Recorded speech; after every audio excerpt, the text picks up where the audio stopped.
The Riddles of Barabbas, Chapter 19. The Parable of the Undergarment.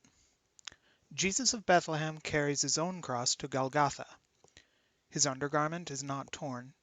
He drinks from a hyssop plant. His legs are not broken. A single witness claims to have pierced his side. Nicodemus and Joseph of Arimathea take him to a nearby tomb. With Jabar gone, then Pilate turned and had poor Jabeth flogged. A crown of thorns placed on his head, another robe was logged. The soldiers struck him so to show the king who was in charge, though Pilate shouted to the crowd, no basis for this charge. But when Jabeth came out in robes just like Jabar'd been dressed, "Crucify," they shouted, since these robes did not impress. But Pilate said, "Again I say, for this man there's no basis. I think the reasons you have shown to punish are fallacious." The Jews insisted he must die for his audacious claim of being Son of God, when clear a man he is the same. When Pilate heard this man of quiet reason and compassion had claimed to be the Son of God, his face became quite ashen. He took Jabeth back in the palace, where he had to ask, "Now where is it you come from? Answer me, you have a task.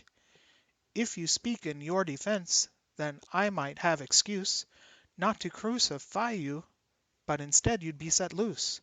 But Jesus said, if power were to you not delegated, no such right to kill a man would ever have been slated. Follow up the chain of all those who've handed me over, and at the top you'll find one who's forever and all over. And so the sins of all are in the will of all creation. Can you forgive that wall of guilt? It's upward of your station. From that moment, Pilate tried to figure out a path to find a way to save Jabeth from this outrageous wrath. The Jews said he was awful since he claimed to be a king, but Pilate brought him out to Gabbatha and was saying, "I really think you people are making a big mistake. This guy's your king. Barabbas is the one out on the stake. He's been there since noon, but I'll take this guy out at 6. If you want me to set up another crucifix." Pilate handed Jabeth over to his waiting soldiers. They loaded up the cross directly onto Jabeth's shoulders. Just like Barabbas had been strung much earlier that day, they crucified him with 2 others in a kindred way. And Pilate had a note prepared unlike the one for Jabar. "Here's the King of Jews, the one from Nazareth, the star." Many of the Jews had read this sign and then objected.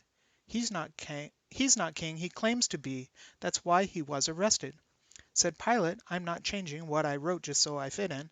There's a reason here, and so I wrote what I have written." When the soldiers hung him up, they stripped him down to one undergarment. But now here's a little riddle fun. If a garment seamless wove in one piece top to bottom, where's the collar, leg, and armholes of this dress uncommon?